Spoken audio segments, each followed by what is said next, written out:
Do we have anybody? Is there anybody waiting? Anybody in the lobby? We do have four attendees here. I've got Nancy, Daniel, Kenneth, and Will. All right. Do we know what agenda items those are? Well, Nancy's got her hand raised, so maybe she'll let us know for. Oh, sure. Hey, Nancy, I'm going to bring you over. I've actually brought you over to the meeting. Hi, can you hear me? Yeah, we can hear you. Okay. 6 Sandalwood and somewhat on 8 Sandalwood. Morgan Libby isn't there?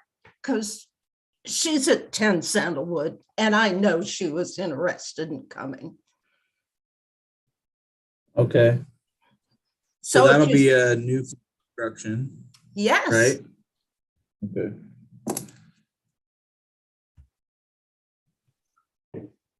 Do you want to take me back out while you go about your other meeting? Or? We will. Yeah. Yes, please. Just making sure we have everything noted. Okay. Thanks, Nancy. And she said 6 and 8 Sandalwood, correct? Yeah, that's right. Both her. Okay. I can bring the others over just one by one, and we'll just see what their Okay. Daniel, I'm going to bring you over here for just a moment. Okay, Daniel, I've added you to the meeting here. If you could just let us know the property you're here for.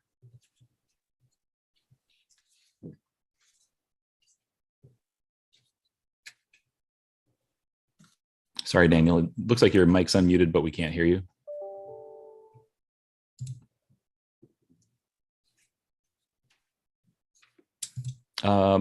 Perhaps try this. I'm going to set up chat, and I'm going to go ahead and return you for now back to the attendees, Daniel. And if you can put in chat which property you're here for, that'd be great. Same for Kenneth and Will. If you can hear me, just go ahead and you can either put that into chat, or Kenneth, I'll bring you over right now here and see if you can let us know what property you're here for. Actually, Zoom is not allowing me to bring you over. Okay, there's Will's response.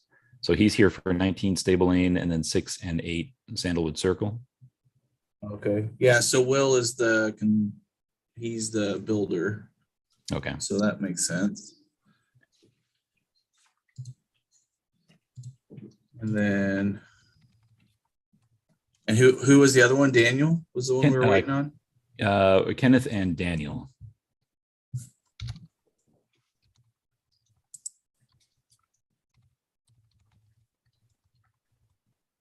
Kenneth is here for 40 Rocky Ridge. All right, that's number 11. I'll send Daniel a message here.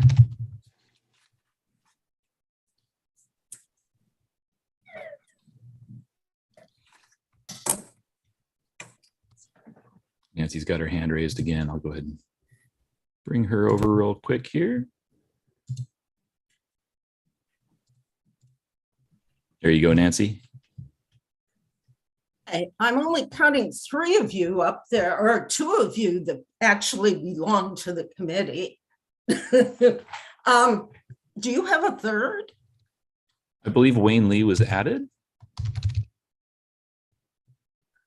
at the board meeting. No, I mean at this meeting.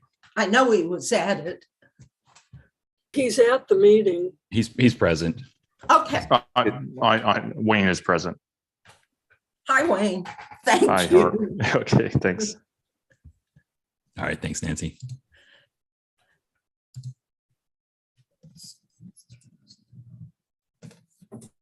Okay, so while we'll wait for that answer, but let's see. Item number 1 is the approval of today's meeting agenda.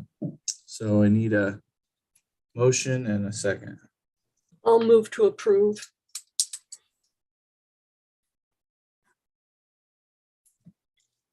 And then, so Joel and Wayne, Both committee members, right? Just making sure. I'm not a committee member. I am. I'm No, ACC. Joel is our construction. Right. Yes. Mhm. So Wayne, so what you have to do is you need to second the motion, and then we vote. And so, Right. yep. So if you were to second her motion, then we can vote. Got it. So Jean moved to approve. Wayne's gonna second. And then it passes. So then item number 2 is the approval of the meeting minutes. I'll move to approve. Wayne does second. And that passes. All right, and then since we have somebody here for 40 Rocky Ridge Drive, that is item number 11. If we can bring Kenneth over, and we'll go to item 11 and we'll get that knocked out first.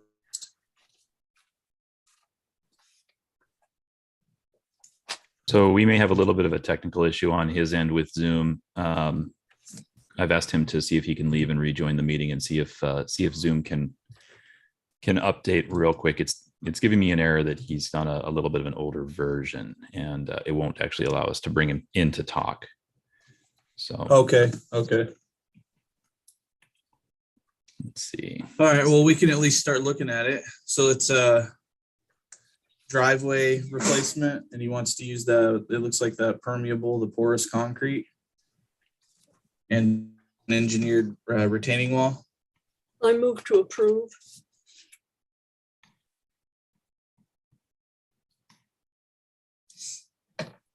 Wayne does And, second.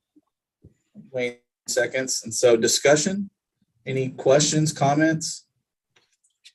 It looked okay to me. I didn't see any issues. Yeah, I didn't see anything either. My only comment was I didn't see that he had his county permits. Do you need? Everyone else, I mean, seemed on the up and up to me. I've seen multiple permeable concrete structures in Sudden Valley, and they seem to be pretty environmentally friendly, and everyone seems to like them. So my only question is just that he got his county permits to do everything.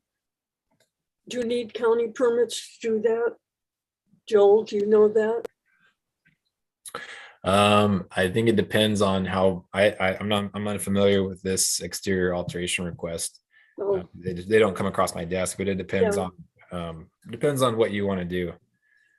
Well, Yeah, he's replacing his existing driveway, which is 26 feet wide by 36 feet long, with a new permeable concrete. And so he's got it, and then he wants to put in a retaining wall along the side of it. It's engineered. He's going to have all that done as well. Yeah. So yeah, But it's my impression, if you're doing that much concrete, you had to have the county permit. Yeah, he probably will need a county permit for that. And then doing any digging in the watershed over 500 square feet would require that also. Yeah. Yeah. Yeah, so Joel, I suspect the retaining wall, as soon as I heard the retaining wall, you're going to get a permit, and it's probably going to have an engineered stamp against that. Yeah. Yeah. And they won't issue, if they're doing excavation over 500 square feet, they won't issue a permit, until June 1st, typically. Right, to do that digging. Yeah. That's my guess. Is it June 1st to September 30th? Is that right? Yeah. The watershed. Mhm. Yeah. Yeah, and I mean, he's already got a stacked stone wall there. So it looks like he's just going to be removing and then doing a new engineered wall. But all of his drawings and everything look like he's done them, but he's going to have to get that stamp of approval from the county. But that would be my only concern, is just my only comment is that I would approve it as well, as long as he has his county permits and that he does it within the timeframes that are allowed in the watershed. Mhm. Yeah, and anytime a builder gets work into the Sun Valley right away, right, which is usually off of the roadway a little bit, Sun Valley owns the road, and he'd also need a Sun Valley permit that allows him to do that work. And usually at that time too, Sun Valley would be checking for his county permits, verifying it. Works for me. All right, any other questions? I think we should add those comments to our approval. Absolutely.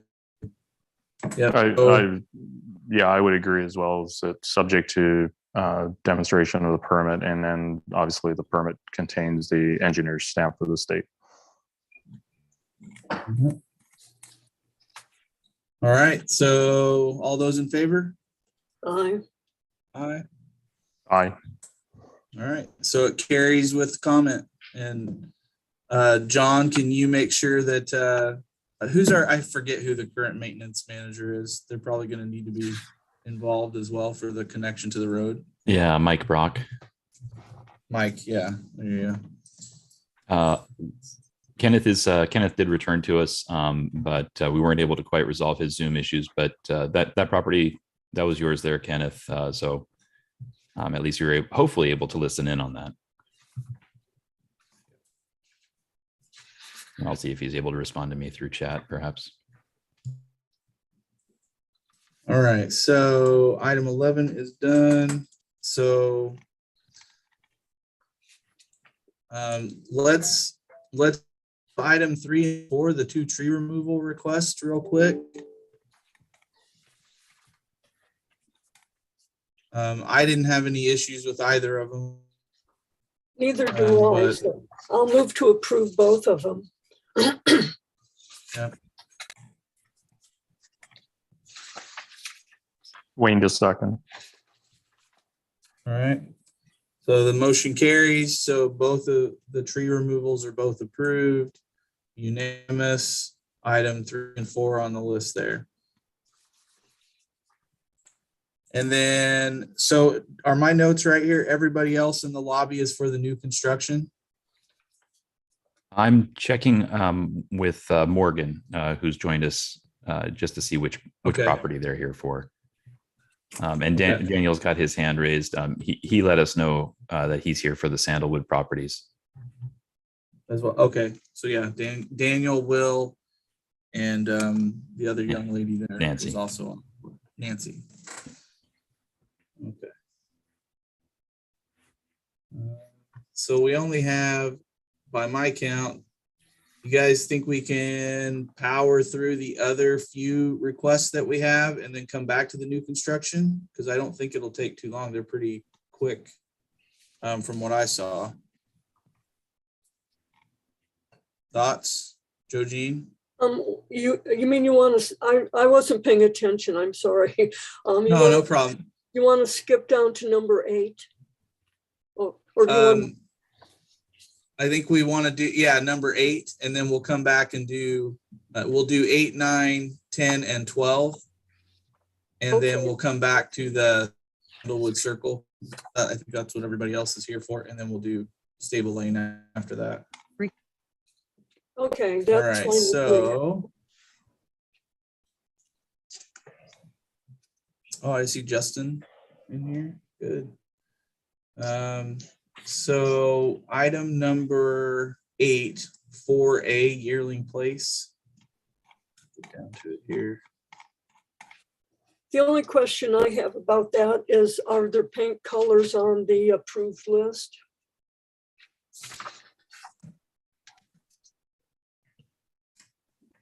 Well, if I remember that peppercorn color, isn't that the black that we had a lengthy discussion about last meeting?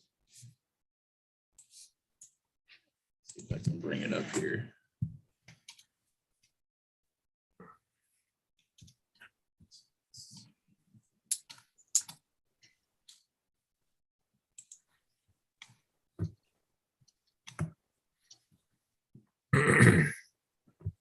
Oh, yeah, the peppercorn's the dark gray. I think we approved that on a different house. So the peppercorn's probably going to be in the same color family. I don't think it's on our list of approved colors. But we approved it for someone else last time. Yeah, yeah, I'm pretty sure we did because I forgot the address, but they wanted to paint the house basically black. Yeah, I And we- remember that. Yeah. So I'm just taking a quick look at our list of the approved colors to see if they're on there.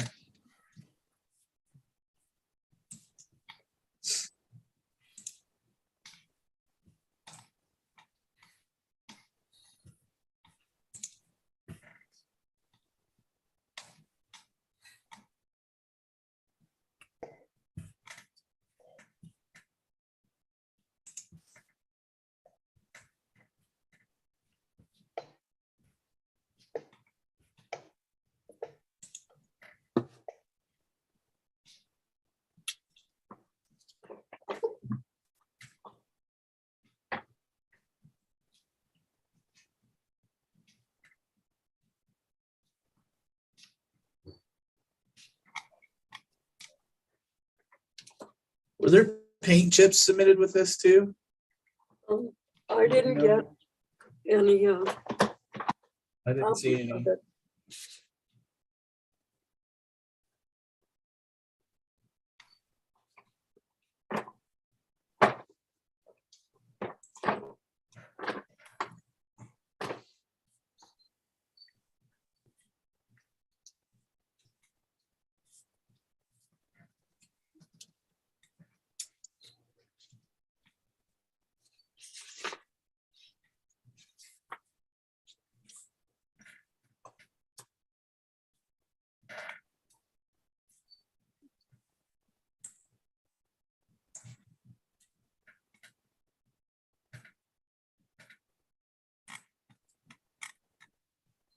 Where are you, paint colors?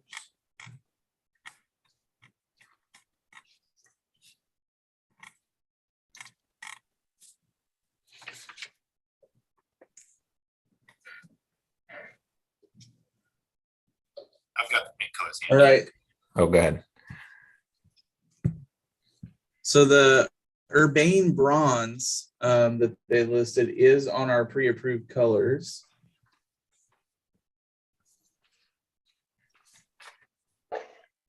And the neutral ground for the trim is on the pre-approved colors. It's the peppercorn that I don't see on the list.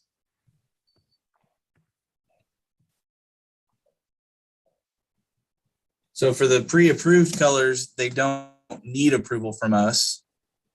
But if they wanted to do the peppercorn, they would need approval. Does that make sense? So what I would say is we could defer this and let them know that if they go with urbane bronze and the neutral ground colors, that those are pre-approved, they don't need approval. They can do that without our approval. Yeah, But if they wanted to do the peppercorn, they would need to submit it with just the peppercorn for approval. Sorry to interrupt. Peppercorn is on the approval. And on the, Is it? Yeah, Oh, it's all you right. just said that and I just. It's Yeah, the so they're all third page pre-approved. down. Yeah. Never mind. in that case, I'll move to approve. Yeah, I would, yeah, I don't even think we need to approve. I think they're pre-approved, so I think we can rubber stamp that. Yeah, I see the.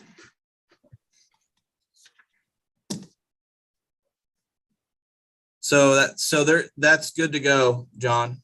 Or sorry, yeah, John. Yeah. All right, so the next one will be item 9, 150 Polo Park. I'll move to approve. Wayne, just a second. All right, and this was.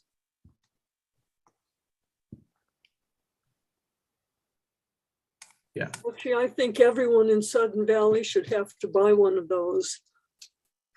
One of the posts. Yes. Yeah. I mean, when I drive So, around to find these places, it's hard to find a lot of them. yeah, it can be. So that, all in favor of approving the address post? Okay. I, Aye. All right. All right, so item number 9 carries unanimous. I thought the fire department brought them around at one time. All right, item number 10, let me get to it. 17 Big Leaf. And that's exterior appearance for who wants to change the roof color from green to weathered copper, and wants to redo a siding.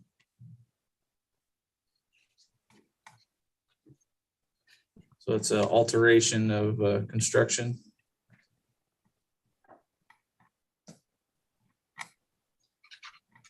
We have a motion at all?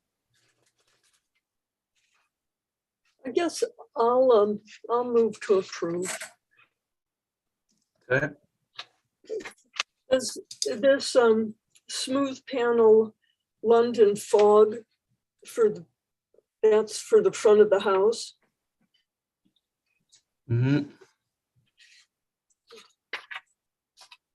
Looks like they're wanting to do that sort of in an accent spot. Yeah, it almost looks like the other color is pink. Even though it says it's Kendall gray. Kendall gray. Yeah, I'll look it up here and see what it shows on my screen.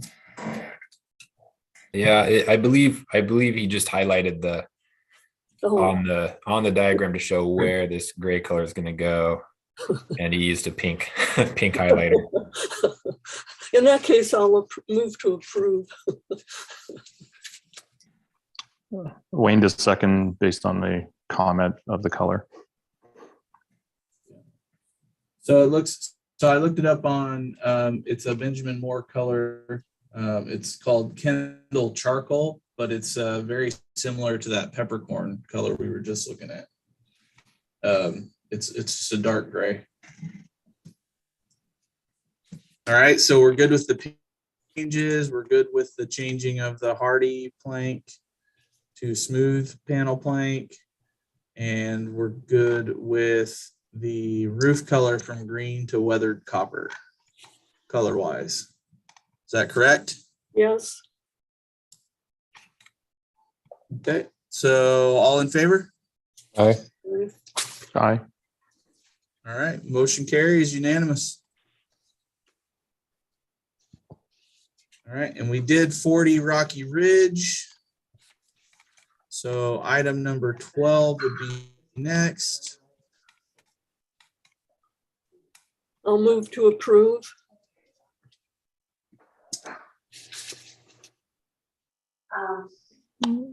Wayne does second. Okay, discussion.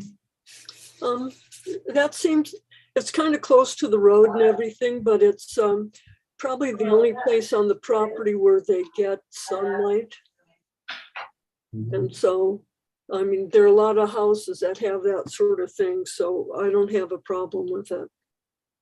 Yeah, it's not a permanent structure either, so it can always be moved if it needs to be. Yeah, So I don't have any issues with it either. Any other comment?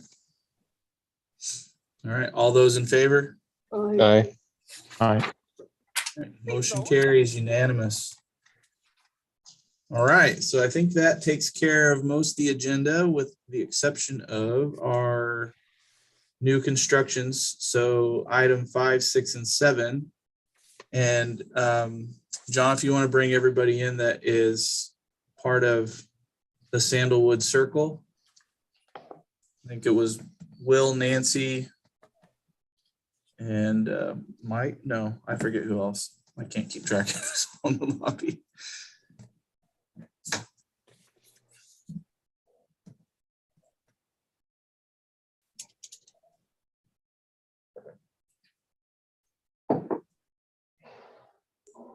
Oh, yeah, I was here too for that property. Oh, Daniel, okay.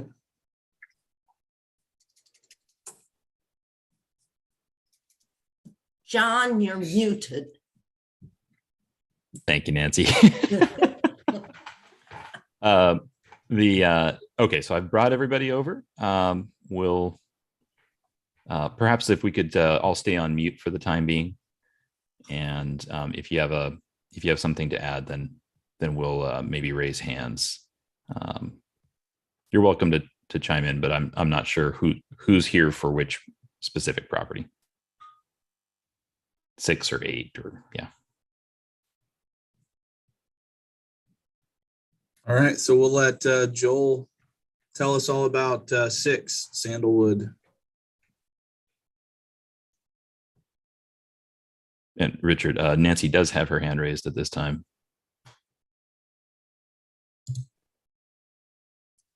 Did you have a question, Nancy? Yeah, oh, great. You can hear me. Will I be able to do something visually? Because I have a drawing I'd like to show you at the end with regard to, well, we'll talk about it at the end. Can you, so we don't actually have you in as a panelist. Can you email that to me? Certainly. That should work. Okay.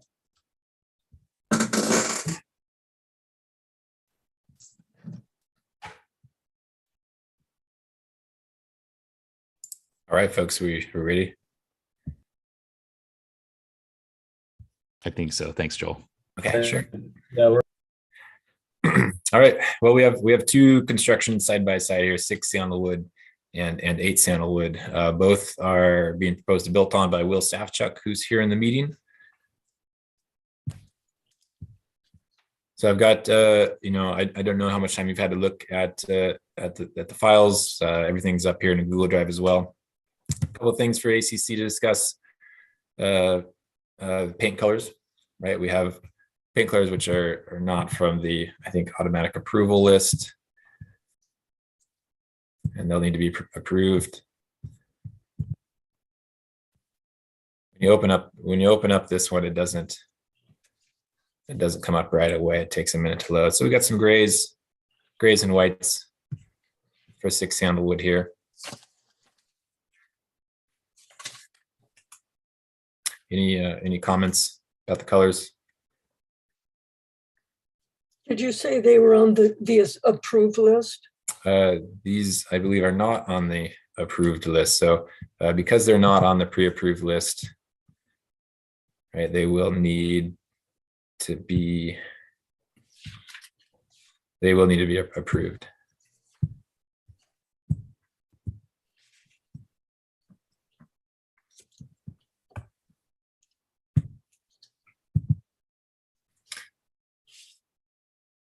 Any comments about the colors? So Joel, it's Wayne. Yes. So the one comment, I'm looking at the colors here. How do they compare to the other properties in the vicinity? We have a brown house to the right of 6 Sandalwood next door. So they fit in. I think they fit in with the neighborhood.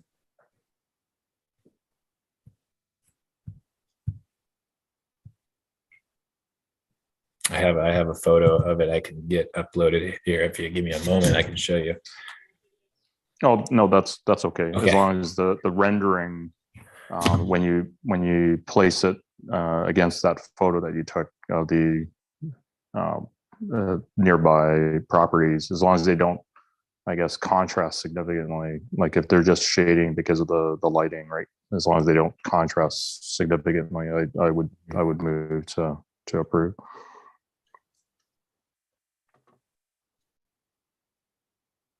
And is this the same coloring, I guess, as a further question to the property next door? Like, are we approving just for 6 Sandalwood, or are these the colors proposed for both properties? This is just for 6 Sandalwood. Yeah. Like I can briefly show you 8 Sandalwood and you can compare. And this was one of the things that came up Initially, it was proposed to do very similar colors, and I said, hey, we want to. The intent of the Sun Valley policy is to avoid a tract-like appearance. So Wayne, we can approve the entire package as a new construction package. We don't have to approve individual paint samples and things like that. We can approve the entire package as one. Right. Gotcha. So these are the proposed colors for the 8 sandalwood, which will be next door, more brown tones. Brown and white. Okay. Well, I'll just keep kind of go through the rest of other things to talk about.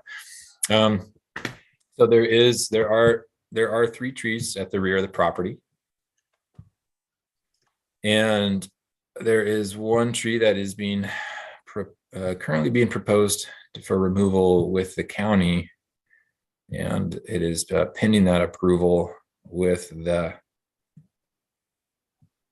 reason being that the cutting through the sewer, where the sewer line is going to go, this green line here is going to interfere with the roots of that tree and create an unstable and unsafe hazard tree. So when this was originally submitted, that tree was set to remain, and excuse me, and the builder just sent it back. So he's proposed to the county already. Hey, we want to remove this tree. County said, hey, okay, well, you need to update your tree canopy, your landscape, your stormwater plan with your engineer before county can approve it. So the builder's done that. We have those updated files.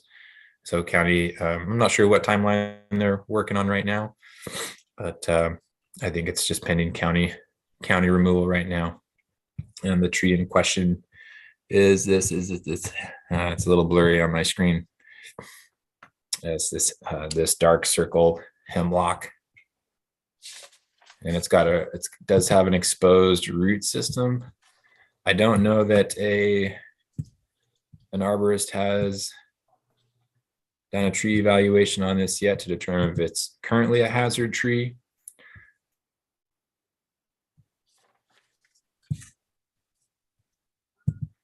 So if we remove these 2 big trees, is there a plan to bring in more replant some trees? Yeah, so county, that's part of county requirements too. If you remove a tree, usually depending on its significance, is it a 2-to-1 or a 3-to-1 planting ratio? So new trees would be planted, and that's part of updating also the landscaping plan and the stormwater plan as well, the tree canopy plan. So here is the tree to be removed in question. So it does have a pretty extended root base here. The other 2 trees in the back are slated to remain. And then what else I'll talk about? That's an awesome hemlock. Yeah. And then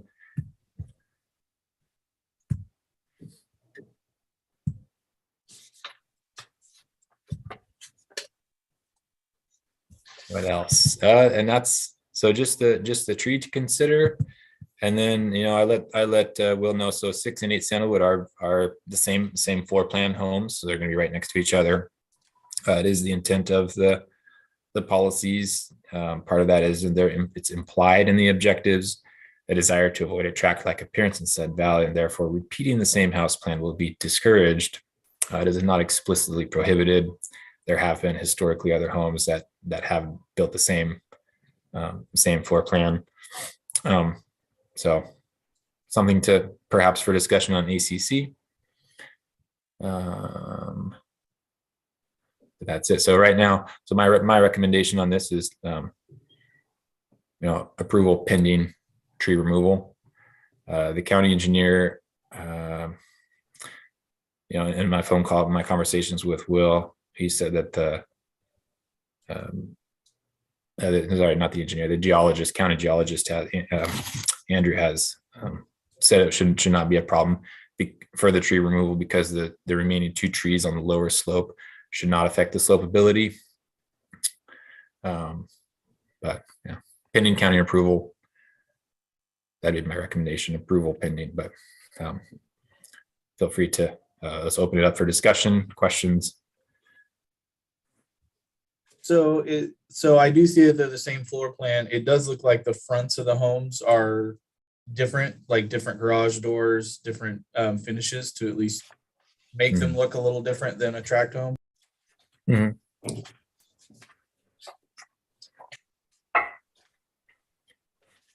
Is that is the deck, well, it looks like a deck on the right side. Is that a walkway that goes around the house? All the way around the house. Let's see. I don't believe so. Are you looking at are you on the elevations page here? I was looking at the front view right next to the garage. It looks like it looks like a deck. Or So, yeah. maybe that could be the retaining wall. Yeah, so there'll be a retaining wall here, so we can keep a low slope driveway. And then because that retaining wall is there can't be a drop off greater than is it 30 inches? So without a railing, so they need to put a railing on there and that's a code safety thing. So it'll be a flat, and part of landscaping is going to be, let's see.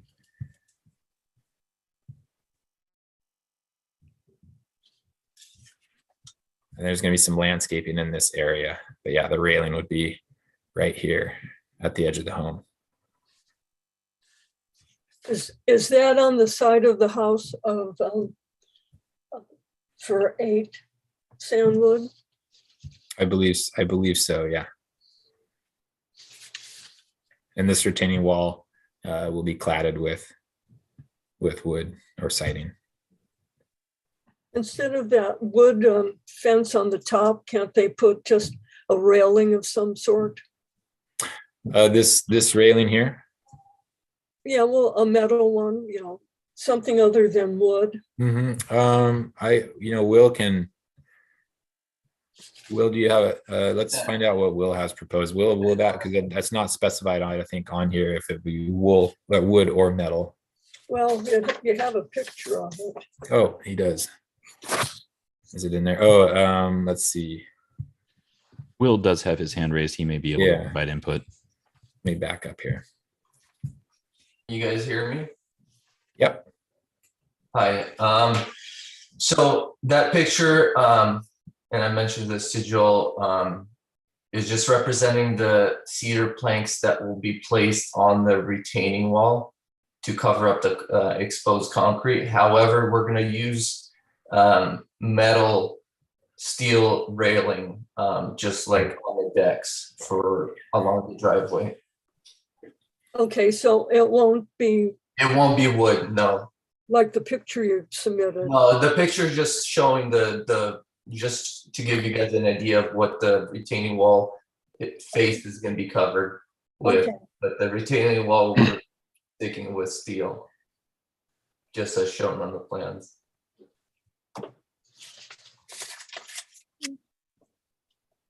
So it'll match the railing that you have on the back deck, is what you're saying. Yes. So this is Wayne, the picture that we're looking at, or the illustration on the plan, that's not going to be there. Do you have a sample or a picture of what the intent? Okay, What I'm hearing is the wood will be on the wall, but the top rail will be metal. So it'll look very similar. It'll just have metal railing.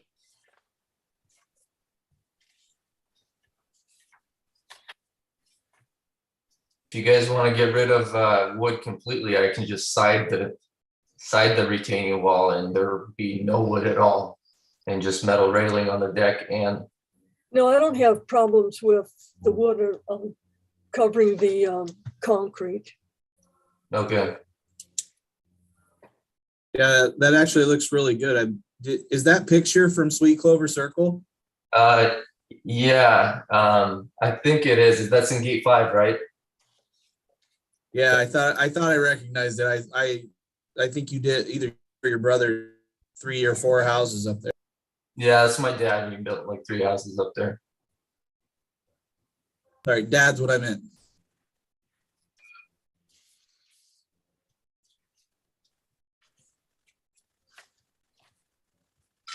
See, I'm not sure if this is a different subject, but Morgan did ask a question in the chat. I'm not sure if that's something that we can respond to.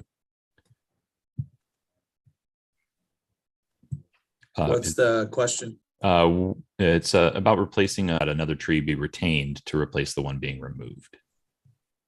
That will be a county requirement if they do approve removal. And it's, I think, a 3-to-1 planting ratio. So if they remove one tree, generally they'll have to plant 3 new trees.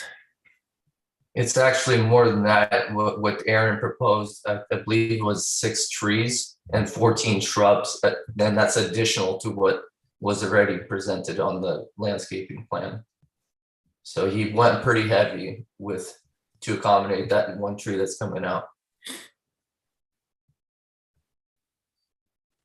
And I sent you, Joel, the additional planting worksheets for 6 Sandalwood Circle.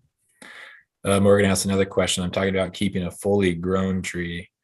Well, usually if a tree is too close to a home, the foundation, that tree, those trees need to be slated for removal.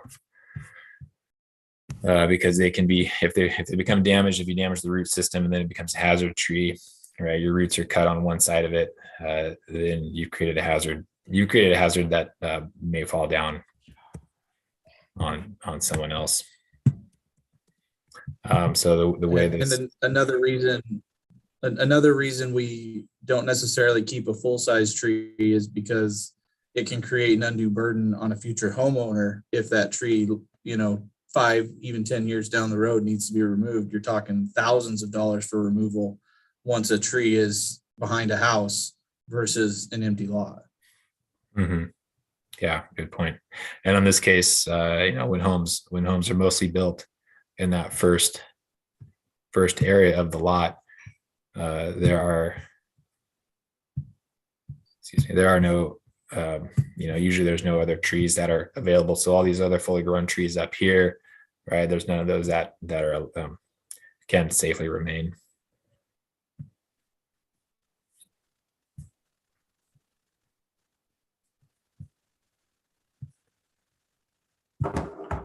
Say Joel, it's Wayne. I thought I heard earlier that the geotech or the geology rep indicated that the removal of that tree won't cause a stability issue, right?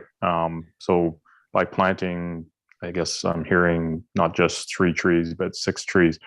Will that be enough, I guess, to retain the soil stability or slope stability upon removal? Because earlier I heard, or I see that tree in the picture. It's pretty mature, right? So the root system on there is pretty much holding or retaining that slope right now for stability. So by removal, is there anything from the builder's perspective to ensure that they're going to shore or something during construction? Because obviously during construction, you're going to cause some stability issues, right? So is there anything in the prevention in the construction method that they're going to, once they remove the tree, somebody's going to retain whatever that tree was holding back during construction? Then once the trees are there, the instability is retained. Is there anything in the construction approach or methods? So one of the things they'll do is after they take down the trees, but before they start building, they'll get erosion control measures in place. They'll have a silt fence wrapped around the entire property, and that helps remove, keep dirt on the site. But also they'll throw down mulch or burlap to help retain soils from movement. And then hay. What excuse me. What I've heard so far from the county geologist was that the 2 lower trees there, those 2 fir trees, because they're on the lower slope, those will help retain the soil. But that's just through phone conversations. I don't have anything in writing yet. It's been requested, but it'll go through the geologist, and then it has to go through the county approval process with, I believe it's Mike Kirshner. Is that right? I'm not sure who deals with the tree removal specifically. Part of that, the removal and replanting, that's part of the canopy. So they do calculations based on the tree canopy and replanting. But in terms of, doing extreme measures like, putting stakes in the ground, nothing really usually like that happens. If it does come up where county geologist says, hey, these are unstable slopes, right? Then and they won't approve the tree removal, then I don't recommend Sun Valley approve it either. But the tree removal, and then you'll have to figure something else out. But so I mentioned to Joel that yes. while we're waiting for this approval from the county, Andy Weiser, the geologist specialist, okayed it on his portion, just like Joel mentioned, that there's 2 large fir trees that will be retaining that soil. And we're just waiting for Mike Kirshner to sign off on the replanting to accommodate that 1 tree removal. So like I told Joel, if we can present it and get a conditional approval for that tree removal as soon as the county approves it, if something goes wrong and they decide to not allow me to remove it, we'll just move forward without touching that tree. But the tree canopy is awfully close to the house after I staked it out, and we got the sewer running through there. So I'm just afraid that the root system is going to get clipped and it's exposed. So it's kind of in the way. So, and it's in the county's hands now. So we're just asking for conditional approval for that particular tree. So when we get to the voting part, we can add the comment Yes. pending the county's approval. And as long as the county approves it, I don't think we're going to oppose it at all. Yeah, they're doing an in-depth review on this, so that's why it's taking some time. I have a question, Joe. Could you put that picture back up?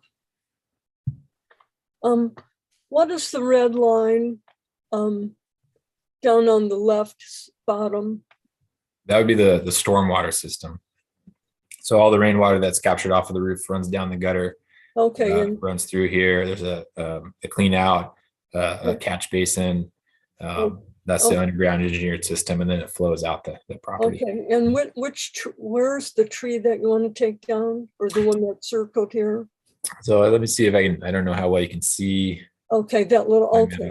It's this round circle up here, this hemlock. And the reason being that the sewer line here, the green line, so that's, when you're flushing your toilets and running your sinks, Okay.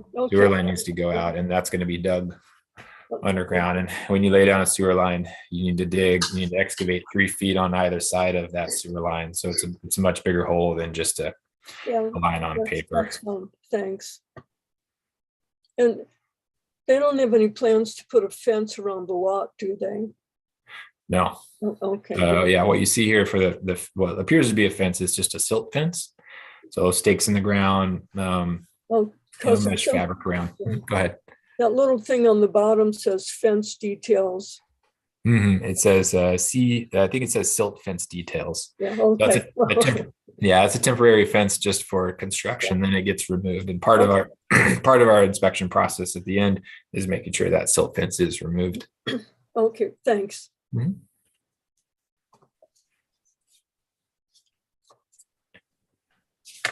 All right. Any other comments for 6 Sandalwood Circle?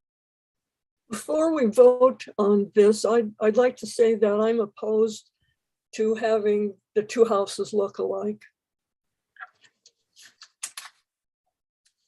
There are a couple of other hands raised at this point. Morgan and Nancy both have some comments, as well as Daniel. Yeah, Let's go ahead and start with Morgan, if I saw her hand come up first.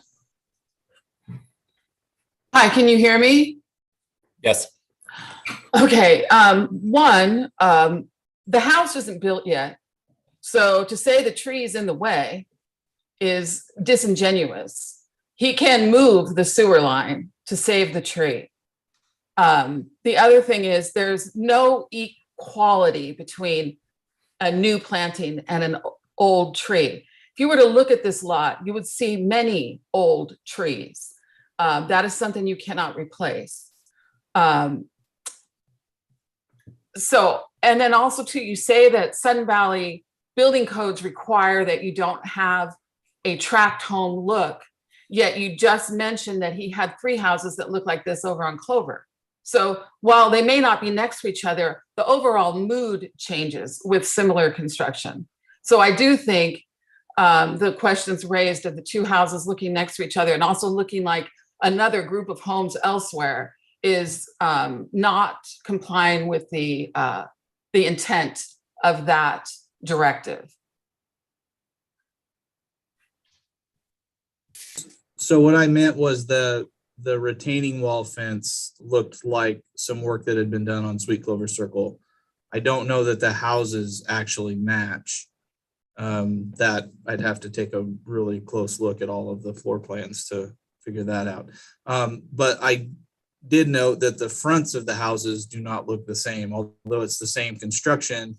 There's different materials, different garage doors that cover the fronts of the houses. Garage door isn't, a difference, right? That's just cosmetic.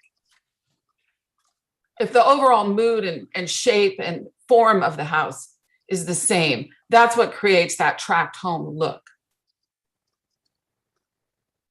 Here's the language Absolutely, in the we policy. agree. Yeah. It says it is discouraged. All right.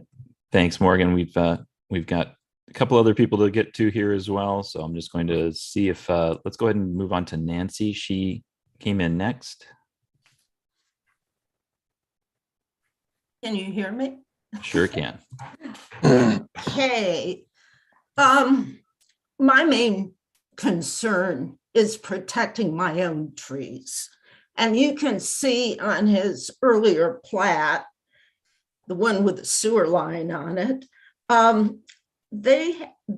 have a 34-inch Douglas fir right off the boundary. You can see it, well, I'd point, but it doesn't do any good from where I am. And it's about a foot off the lease line or lot line. And the tree that very large hemlock you're determined to remove is pretty close by. All of those trees are in a potential landslide hazard area because the slope is more than 40%. In fact, it's 43%. I calculated that. I should tell you, I'm a retired geologist, 2 degrees and a professional license, which I have since dropped due to my advanced age, and I'm not working in that field anymore. They're expensive to keep. So I think great care over these trees is desirable. And the ACC policy requires care must be exercised during the clearing of trees and construction to avoid damage to vegetation on adjoining properties like mine. In some cases, ACC may require that the trees be removed in sections to avoid such damage. And that's certainly something I request. It's more expensive to have a logger essentially go up there, cut sections of the tree, lower them down with a rope, but it really does prevent damage to the trees around it and the interest in not damaging my tree and the other 2 trees remaining on that slope. I would greatly appreciate it if the committee would require that the trees be removed in sections and great care taken not to damage my trees. I have the Doug fir and I have a small cedar, well, not all that small, up in the front of the house. And it's very near a 42-inch cedar that you intend to take down. So more towards the front. Now you can see my 34-inch fir right there and his 26-inch hemlock. And then if you go farther to the front, you'll see my 5-inch cedar. Mhm. And that's a tree I'm concerned about. It's growing like a weed. It was planted in 2006. It was one of my replacement trees, and it's happy there, so it's got good roots. So I would love to have you not mash it up in your logging operation. And also I request that you require the contractor remove trees in the front by section.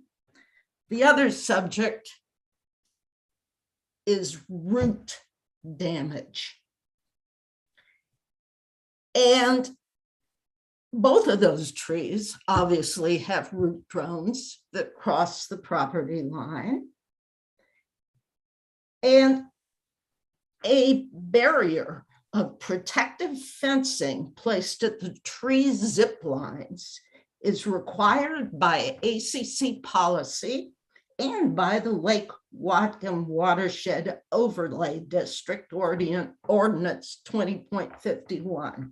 The barriers protect tree roots from damage from construction equipment. And I'll read you from the county's overlay district because I have not seen Sudden Valley require this, although it is required by the county. So 20.51.440 tree retention associated with development activity. 7, tree protection measures. The following tree protection measures shall be taken during clearing and construction. A, tree protective fencing shall be installed along the outer edge of the drip lines surrounding the trees retained in order to protect the trees during any land disturbance activity, and fencing shall not be moved to facilitate grading or other construction within the protected area. B, tree protective fencing shall be a minimum height of 3 feet, visible and of durable construction. Orange polyethylene laminar fencing is acceptable. And C, signs must be posted on the fence reading tree protection area. This applies to the trees you are retaining in 6 sandalwood, my tree roots, because they are counted as part of the tree canopy over 6 sandalwood circle, because, you know, trees don't stop at the lot line. So their roots need to be protected also. And I drew out where this tree protective fencing would go. That's what I sent John. And You want me it's to put that up for you, Nancy? last page of the document. Yeah, I can share my screen if you'd like me to. Certainly, I can't share mine.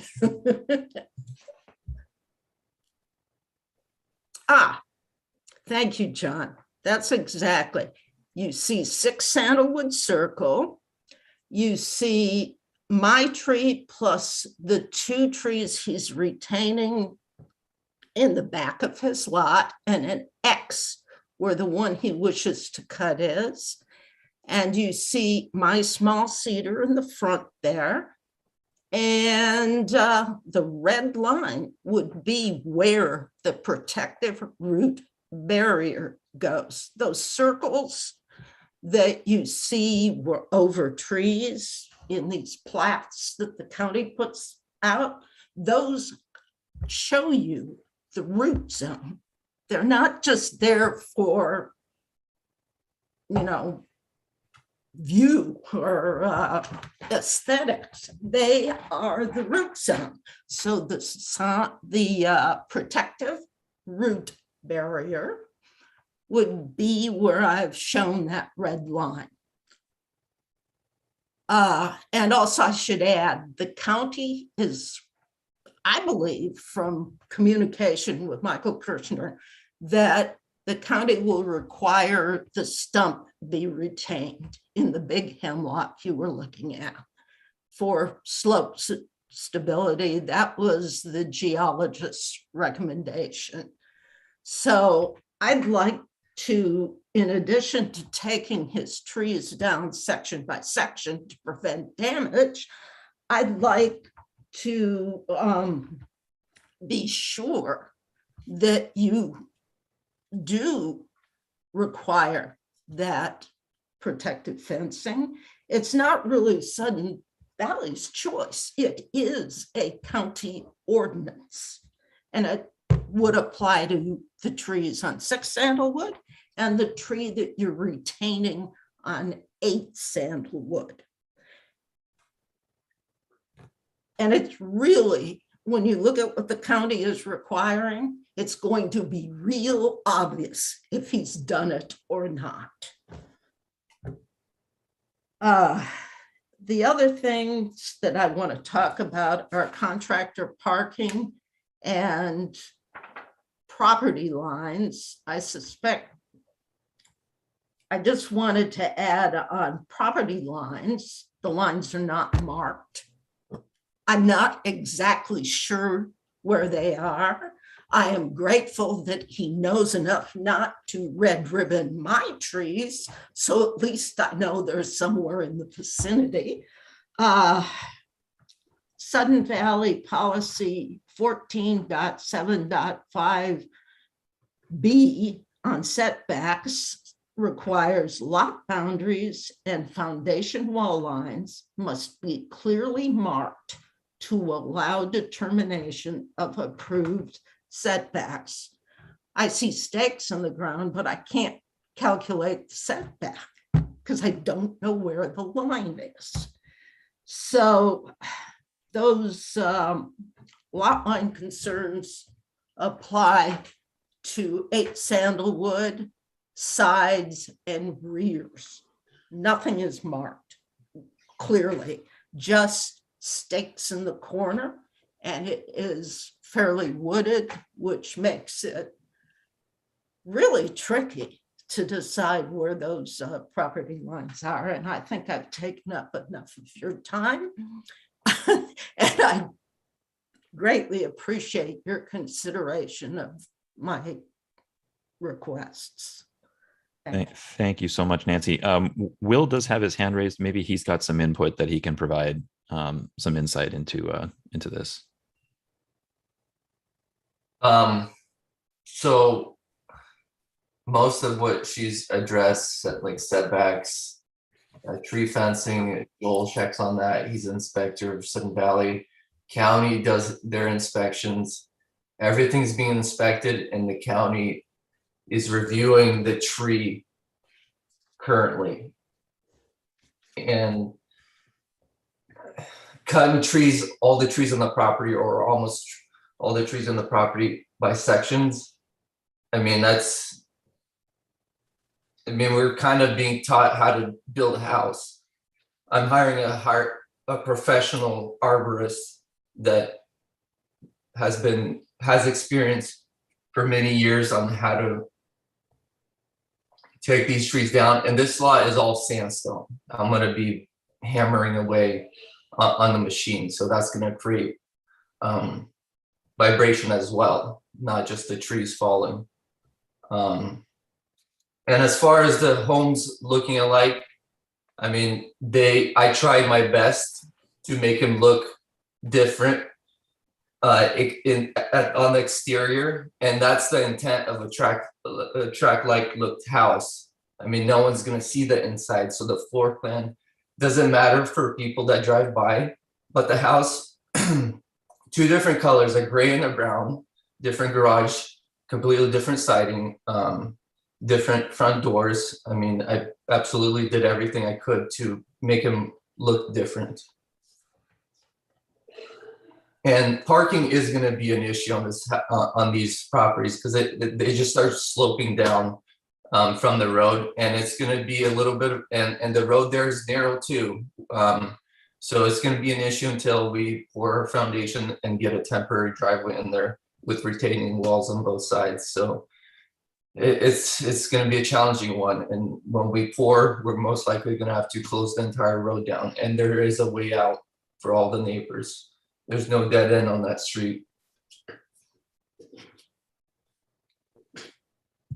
In regards to, I'm sorry, what was the section about the setbacks and having a lot line staked out? Was that Well, 14.7.5? So all the survey stakes are in the ground, and I pulled string lines and did what I usually do. And this is not my first one. Okay. So survey stakes are in. I'm not sure if she hasn't noticed, but they're just being really, from both sides of the neighbors, they're really getting involved and walking my properties. I'm kind of asking to do my job without being told how to do it. And it's becoming a big issue. So I just trying to be as nice as possible, but everything's being reviewed through the county and being approved through you guys. There's no cutting corners. Everything's going to be inspected. And I really don't want a third or fourth inspector. No, well, I'm sorry, my question was directed at Nancy, where she was reading in the policies about having the setbacks and the lot lines strung out, because I'm not familiar with that languge.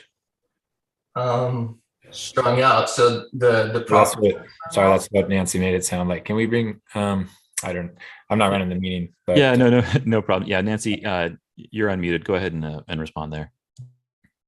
Am I unmute? Yes, thank you. It says clearly marked. And where does it say that in the policies? I'm just looking for the section. Okay, it's 14.7.5 section B.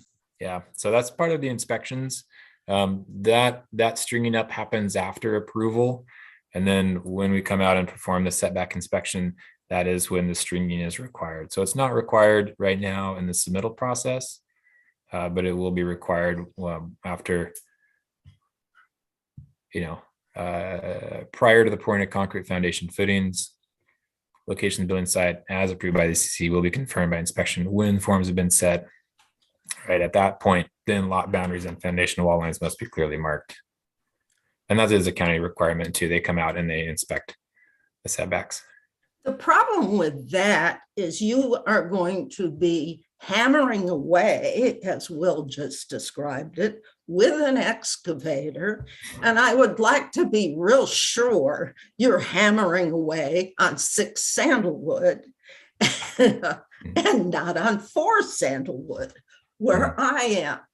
There, when Will came out, he had a can of orange paint, but you know, that was couple weeks ago, and that paint is gone. There was really nothing to look at anymore, and he has nothing to look at when he's excavating.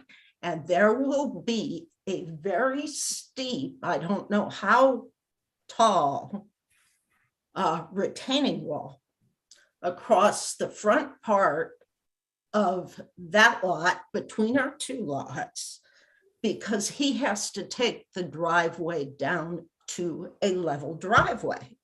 That's his intent. And right now, that's a pretty big slope. I think he's probably going to need about 8 feet of retaining wall.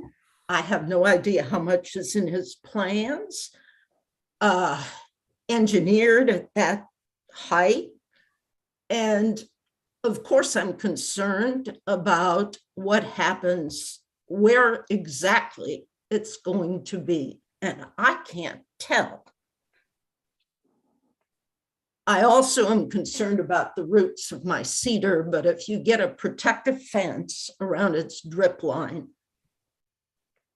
that should help. And those drip lines, fences, go up right after you finish cutting your trees.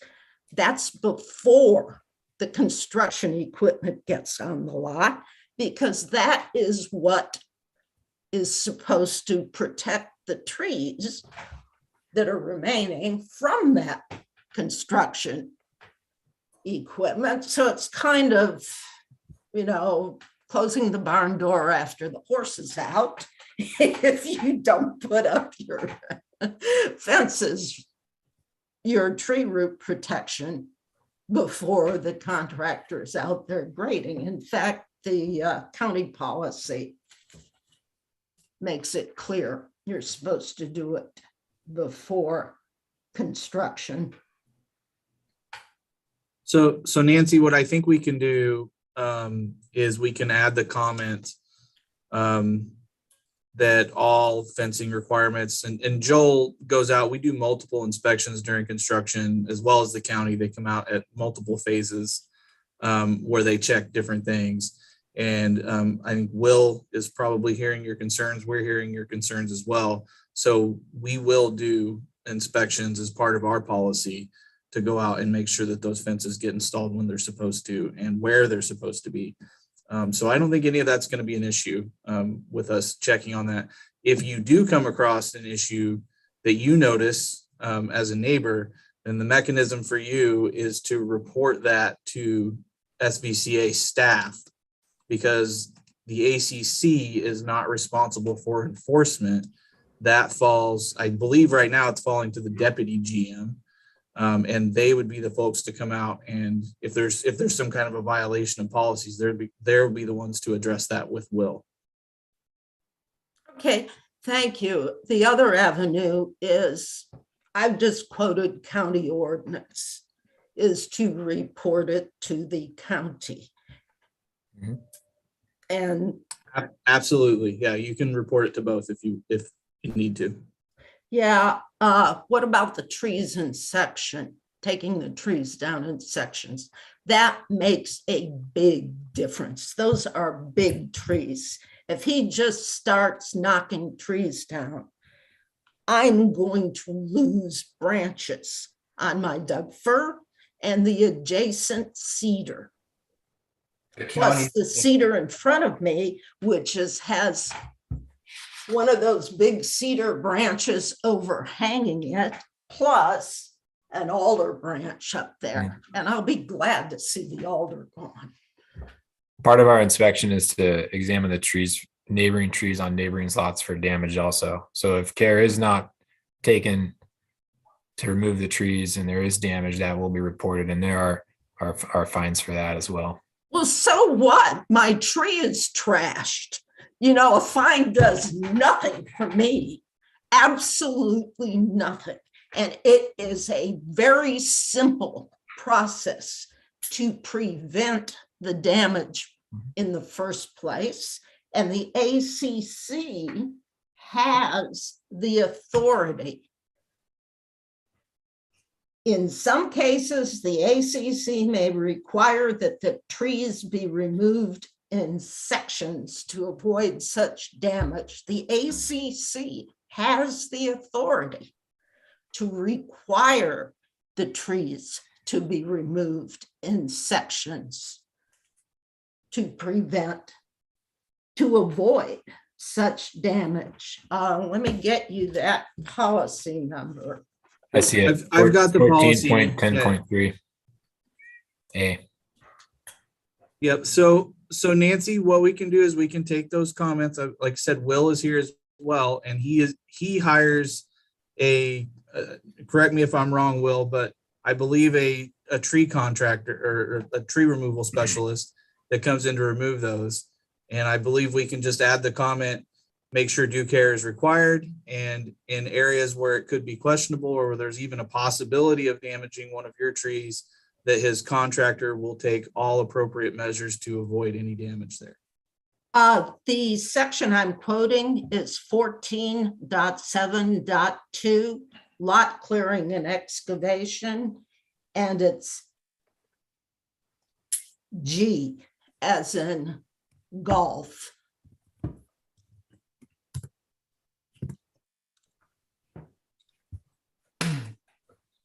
And another comment on parking. There's a very tempting spot out there where someone is going to try and park, but there's also a water meter that stands above the grade by 4.5 inches.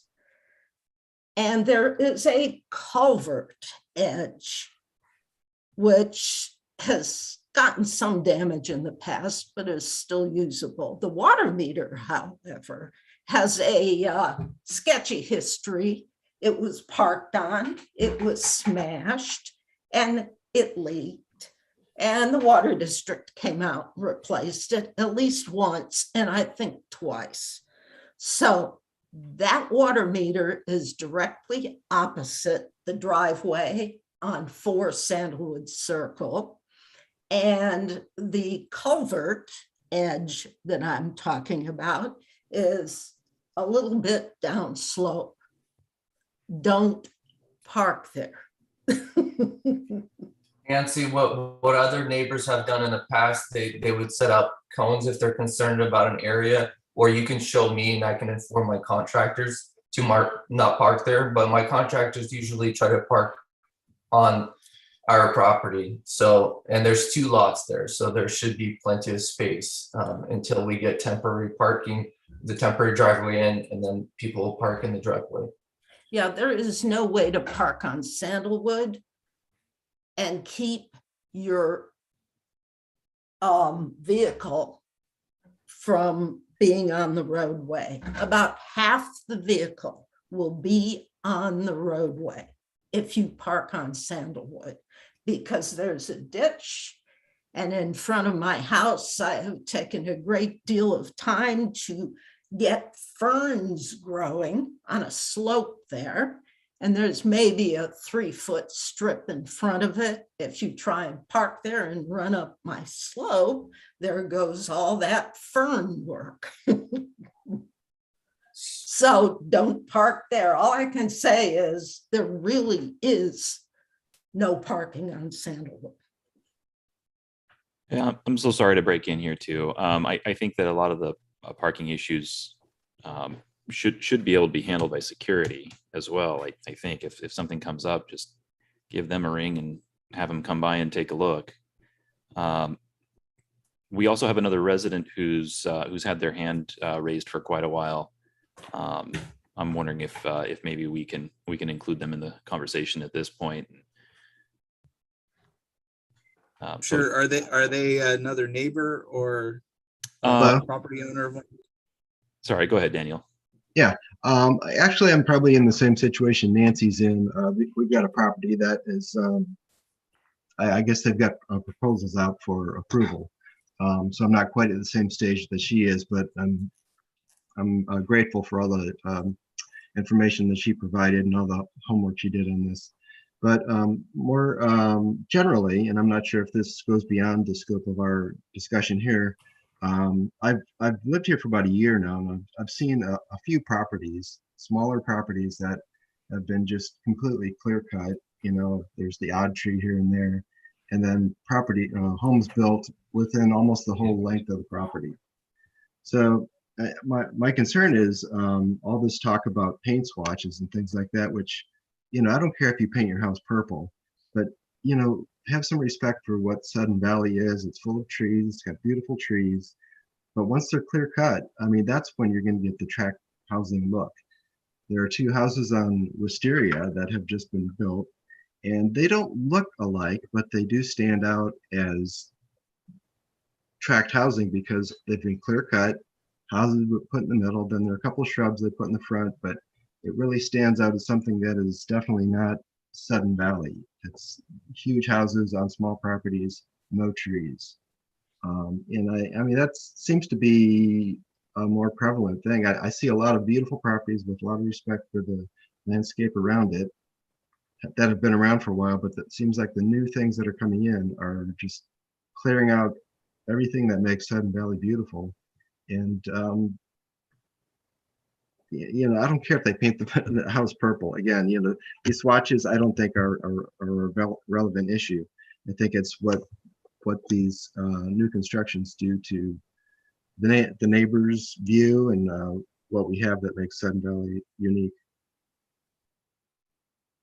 And I'm not, just because things are approved by the county, I'm not sure how much, can Sudden Valley still say, no, we don't want you to cut down all these trees. We want you to have some respect for the unique qualities that our valley has? We can restrict things based on what our policy allows. And most of our policy aligns with this policy or is very, very similar, or if not exactly the same. Is there no voice for, are people concerned about this? This democratic process.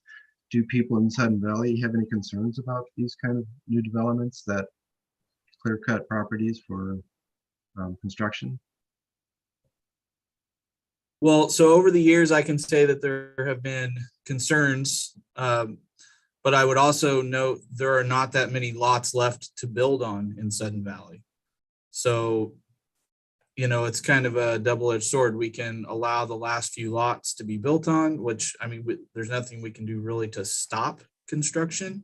Well, not stop I don't know construction, but at least have respect for the landscape around it.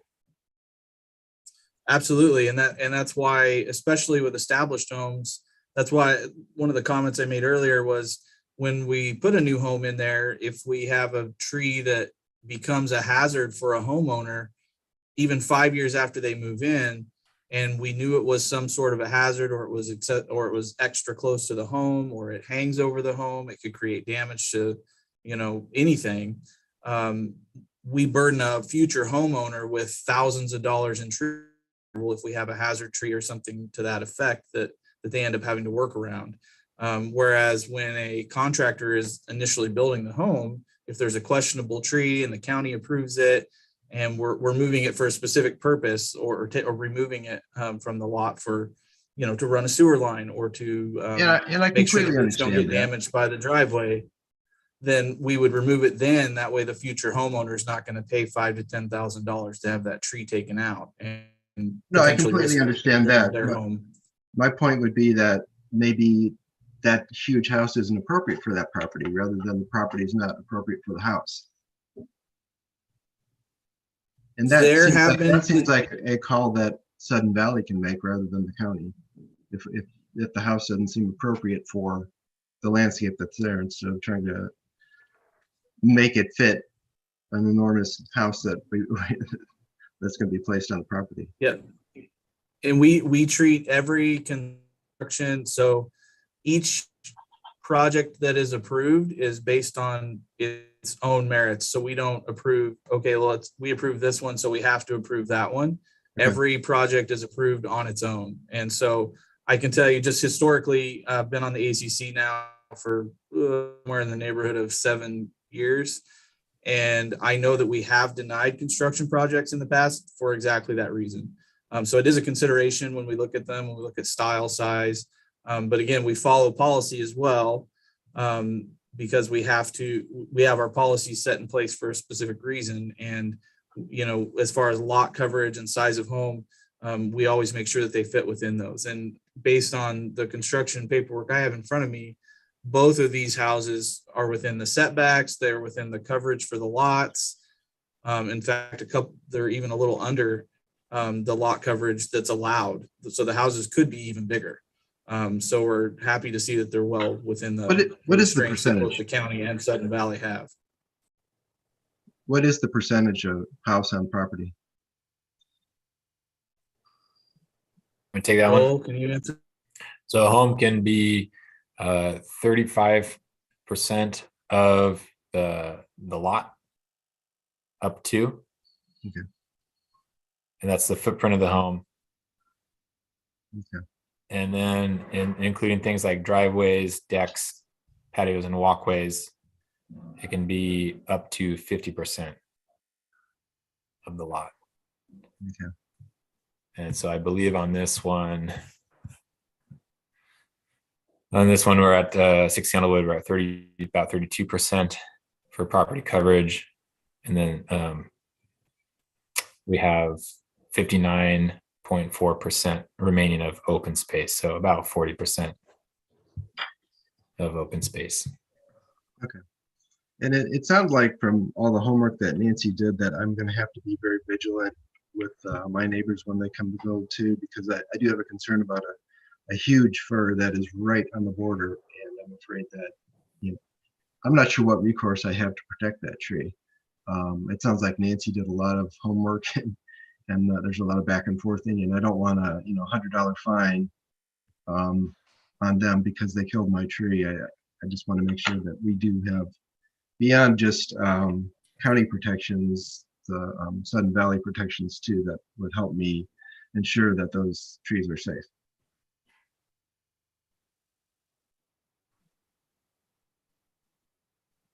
Yep, absolutely. And if at any point in time you have concerns about construction, that's where we have security, and we have the deputy GM that handle enforcement, and they typically are out. If they get a call, they're usually there within a few minutes and able to either stop the activity that's going on, and then we can reevaluate. And a lot of that goes through staff. And Joel, like I said, Joel goes out and does multiple inspections during the construction. So we value the concerns, and we're happy that everybody has shared them with us at this point.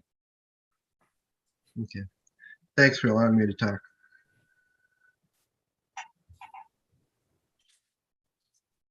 I believe that's all of our attendees. Okay, so I'm looking for a motion on 6 Sandalwood Circle. Nancy has her hand re-raised. I just wanted to be clear that you're denying the request that the trees be cut in sections in order to avoid damage to my trees.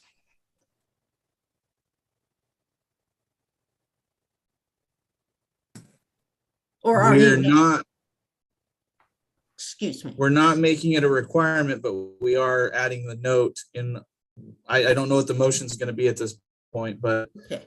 in our approval or disapproval document, it will say that due care needs to be had for all surrounding trees. And as part of our inspection process, we will do everything we can to ensure that your trees don't get damaged. I'm more interested in preventing the damage up front, and there's a mechanism, which is why I'm pushing so hard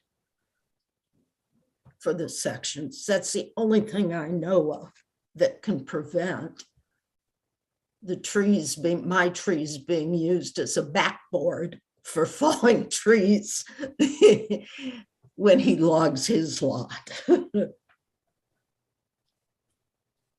I don't think anybody has an interest in using your trees as that's going to cost everybody more money, more time. And I don't think that Will nor his contractor are going to have any desire to do that. They're going to want to do it safely and effectively so that they don't have to worry about damaging your trees. And like I said, multiple inspections will be had. I'm sure the fences will get put up. And if there's concern about where the fences get placed, you can reach out to Sudden Valley and we can go out and do another inspection to make sure that those fences are in the right place. Well, I think I've done all I can. I'd like to move to approve with comments, and also that I'm opposed to the two houses looking alike.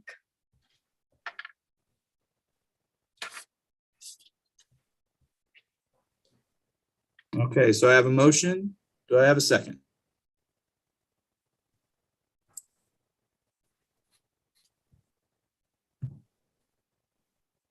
I second the motion with the comments, and also with the additional inspections that are going to be required to ensure that there's protection on the adjacent properties during construction.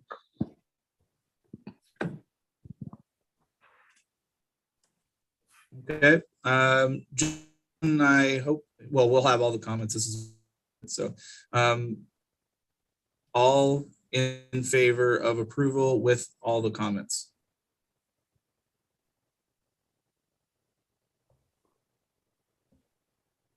Is that an aye from you as well, Wayne? Yep. Okay. Did we lose Justin? I don't see him at this point. Okay, so it's approved with comments. Will, please take heed if you're still listening and make sure we protect all the neighbors. And let's move to number, what number is the next one? Item 14, is that right? Or no, I'm sorry, 8 Sandalwood, sorry, 8 Sandalwood. So I need a motion on 8.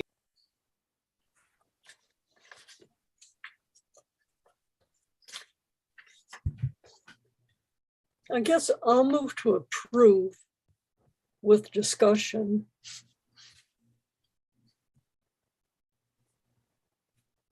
All right, do we have a second? We need a second with discussion. Okay, what do we got? I think we've looked at both properties pretty closely. And I'm still opposed to them both looking so much alike. There is That makes any difference. there is also a hand raised from Morgan who would like some input on this this property as well. Okay. Okay, is Morgan a neighbor or? Yes, I live Okay. I live at 10 Sandalwood. So this house, I only have one window on the side of my house to let light in. My entire house, I only have one window on that side of the house. So this elevation would be completely blocking my light. It's into the living room. I'm not even caring about the bedroom. But I mean, I would get no light, none.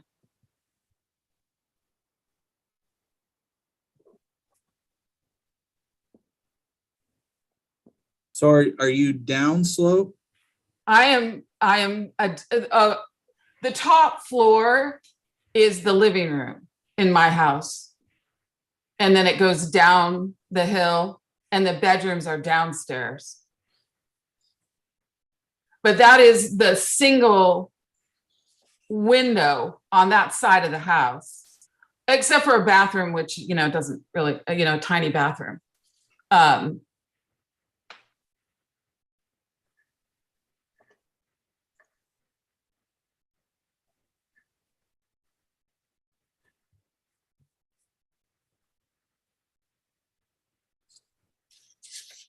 And I'm really opposed to every single tree on that lot being cut down.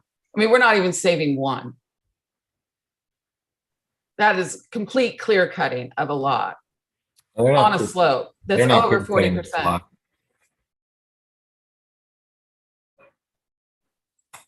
I don't believe this lot is being proposed to be clear cut, and the county will not allow it either.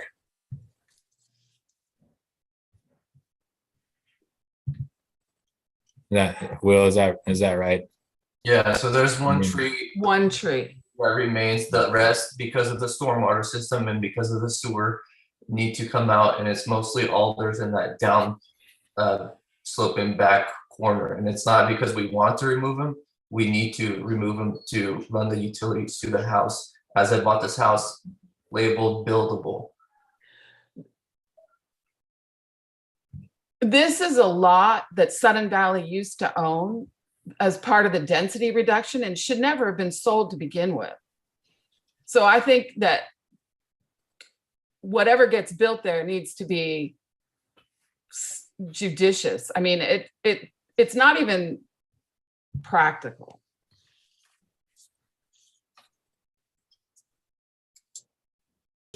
half of those alders are dead over there. You can see one was cut down. The one that has green moss is still somewhat alive, but the one right next to it, you're seeing the picture, is dead. It's gonna snap anytime. Most of the trees down there are alders. In fact, one fell on Morgan's house the second day I closed.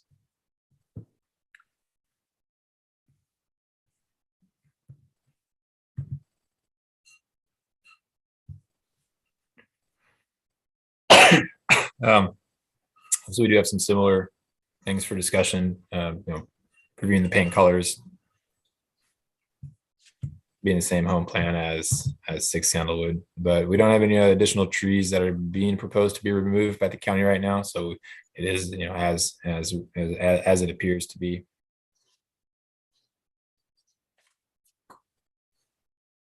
And I'm looking at the roll history. It was only a green space for a little while, and then Sudden Valley unloaded it back in 2017.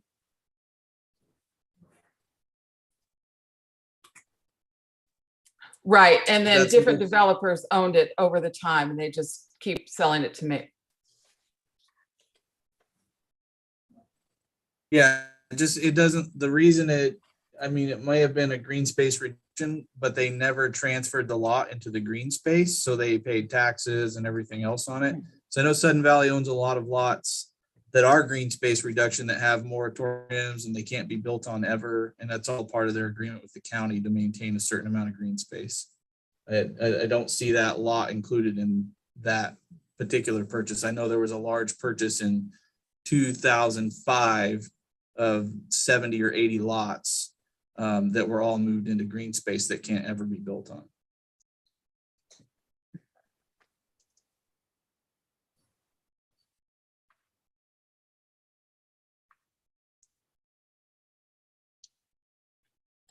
So what are you seeing, Joel, on the elevation as far as the possibility here of blocking light?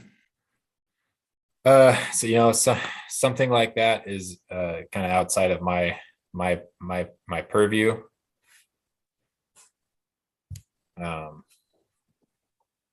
In terms of things like, unless somebody has a view easement,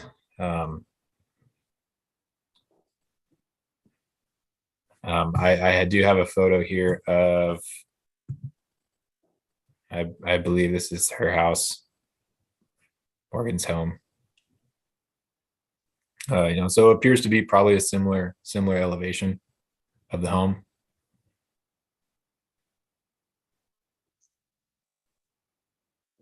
Okay, yeah, that's helpful.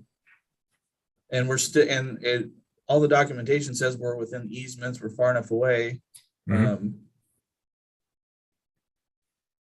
Okay.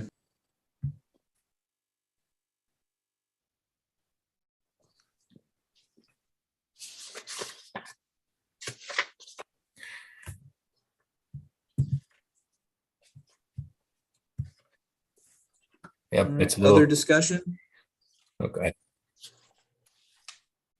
So Joel, you mentioned earlier, these two properties, 6 and 8, are well under the county's tree canopy percentage, right? I'm looking at the county ordinances for lots under 5,000 square feet, and then other lots that are above the 5,000 but under half an acre. So it's I'm looking at the numbers here. It's pretty much under.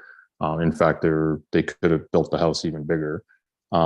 Is in regards to removal of the tree, I also see an ordinance declaring any tree removal has got to be of the opinion of a tree professional in that area, and that their written opinion has to determine whether or not the tree in question impedes city utilities or utilities in general. But there's also a requirement to assess whether or not it's a hazardous tree.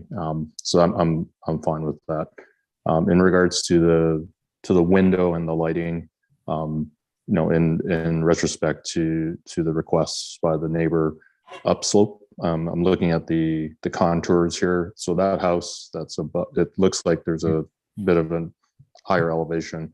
And perhaps on the house that Will's looking at to construct, is there an opportunity to look at the sloping of the roof line to allow perhaps a bit more lighting since it's down slope? Can I comment? I Go ahead. well, something like that. It's my opinion. In terms of providing lighting for neighbors, and that's outside of my purview, and it's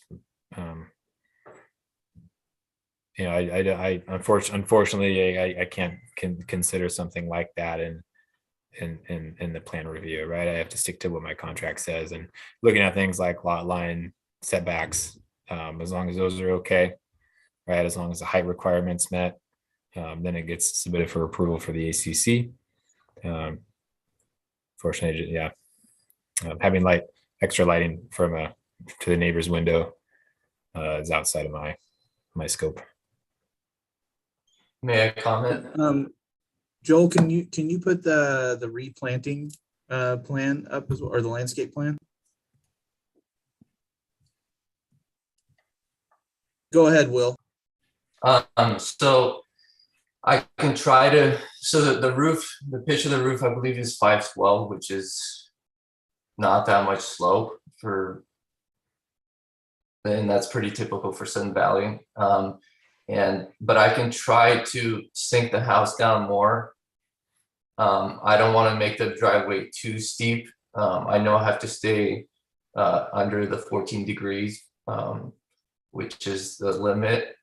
But it is a downsloping driveway into the garage. So in case there's snow, the homeowner will not want to run into the garage door or hit the house. So, I mean, the trees are taller than the house that's going to be built. So the trees are already blocking sunlight there as is. So I believe with the house, she's going to receive more sunlight than with the trees that are presently there. So, but I can try to sink down the house a little bit more so the driveway slopes a little bit more downhill, and to lower the roof a little bit.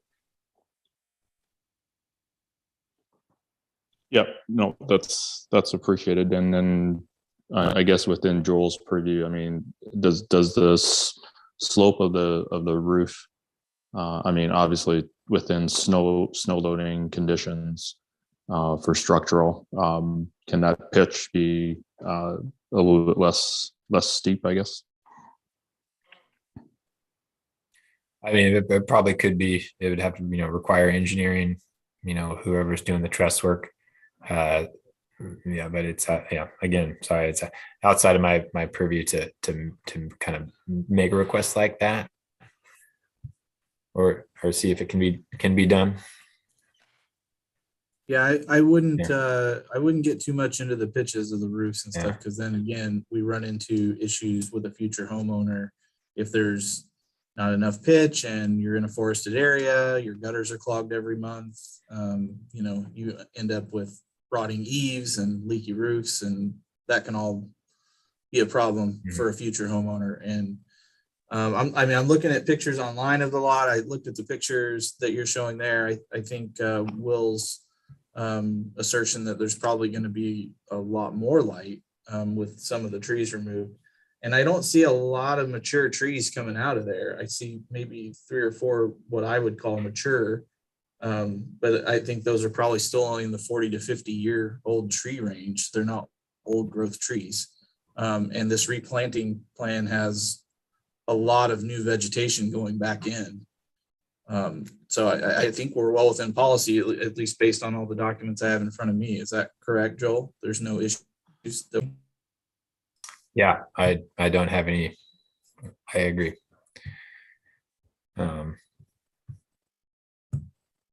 Yeah, I think my report. Where are we at here?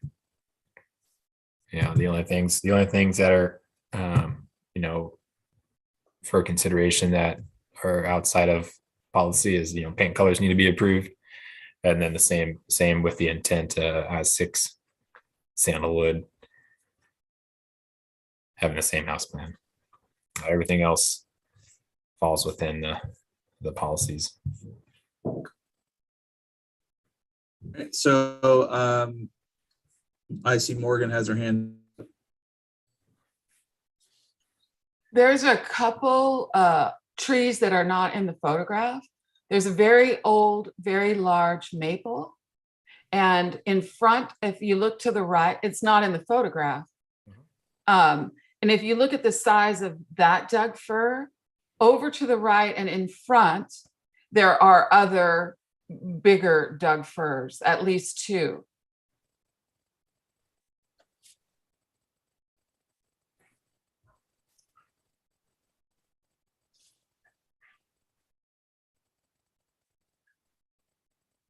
Yeah, I see that in my photograph. It's like a group of 4. There's a hemlock and 3 firs. Yeah. Yeah. I would still say And those that are probably in the maple, I don't 50 know to how old it 60 is, but range. that trunk is huge. Yeah, the maples grow pretty fast here.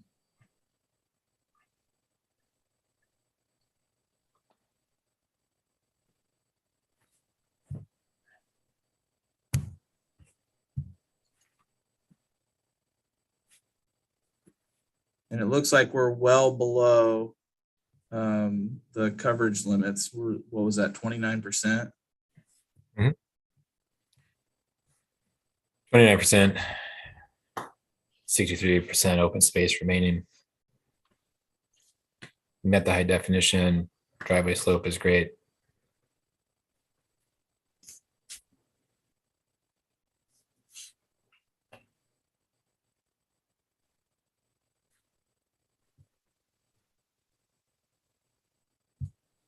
All right, any other discussion?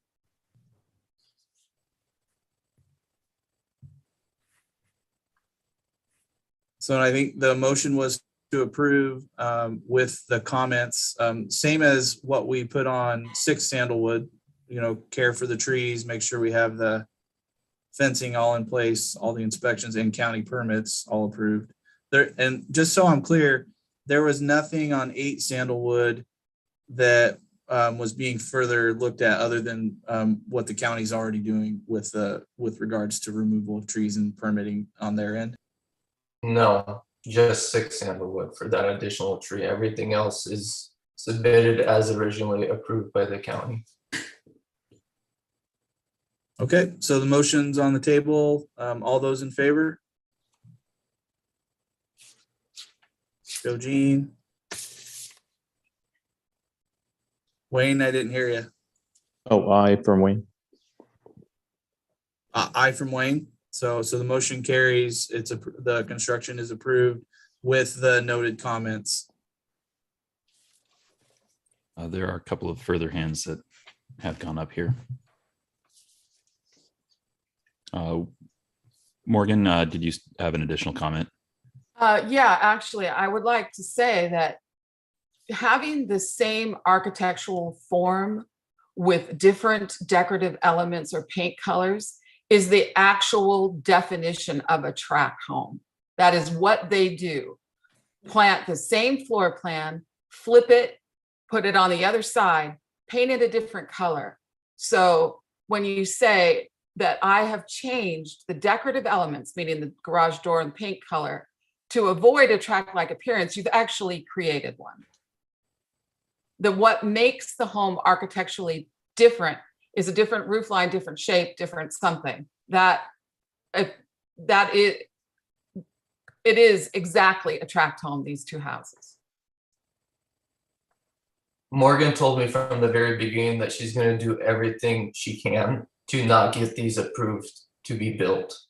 So, and I know in the past, there were many homes that were side by side with the same floor plan, different exterior. It's the appearance from the outside that were approved.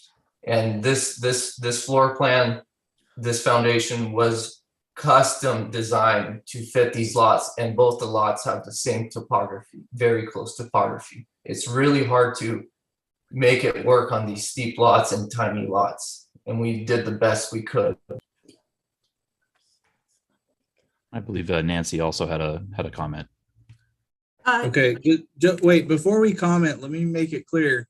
The construction is already approved. We've already carried the motion and we voted, so it is approved. So now we're just listening to comments.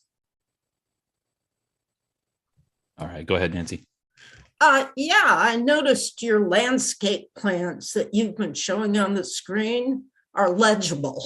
And the ones that are in the packet, I can't read the words. The printing is all blurred out because of resolution.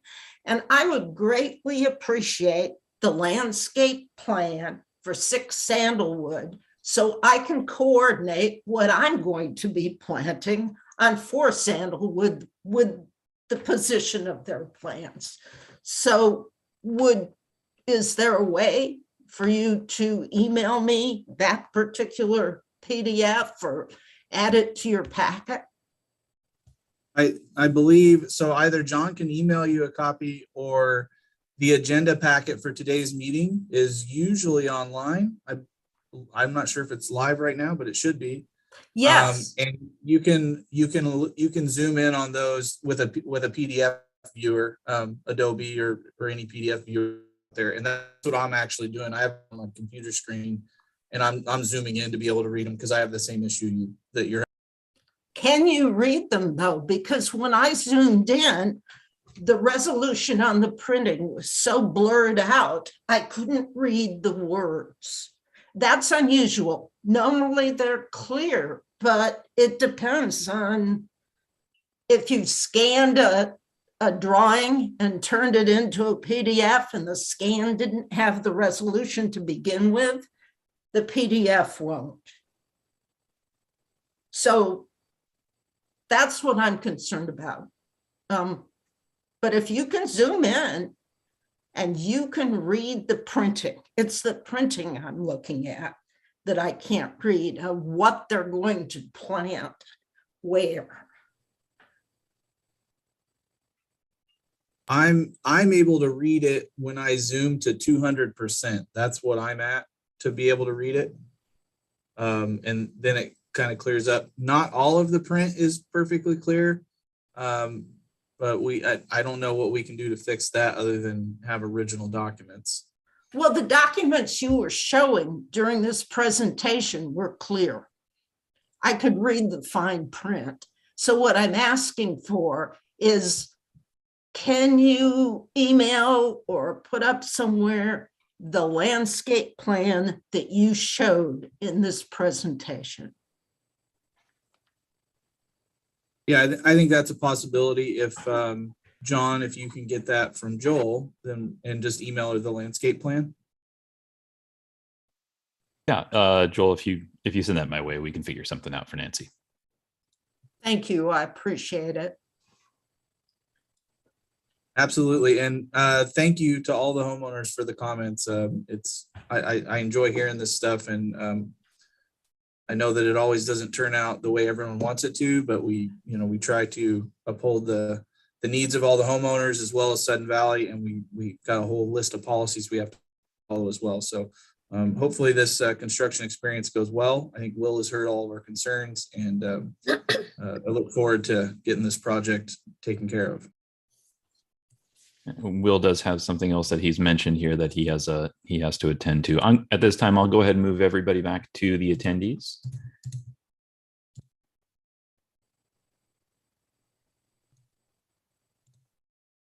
All right, so I think we only have one agenda item left by my count, and that is 19 Stable Lane, item number 6.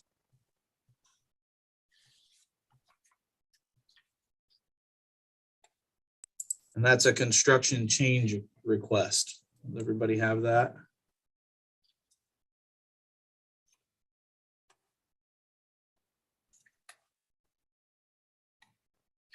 And he just wants to move. Oh no, is he adding a parking space or just moving? Adding parking space. It's a very steep driveway. It's pretty much just under 14 degrees steep. Okay, And I just think it's just gonna be really nice for the future homeowners to have a parking spot when it snows, because there's just nowhere to park and they're probably not gonna make it up the driveway. so is this a concrete pad or is this just Just gravel? gravel, just crushed gravel. It'll be compacted and Does it need a retaining wall or any on the backside? Well, is this driveway up or down? I can't tell from. it's sloping upward. It's upward slope, so it'd just be flat next to the driveway. Yeah, I don't necessarily have a problem with it, but any spot that touches a Sudden Valley Road needs approval from the maintenance manager. I know, Yeah. there is something about gravel being up against the road. I don't remember where that's at in the policy off the top of my head. But it needs approval from from Sudden Valley. So, I would move to approve it as long as Sudden Valley approves it, as long as staff reviews and approves it. yeah, and I've had these similar situations where I was able to contact Bruce in the past, and then there's another guy. I guess he's gone now. What's his name?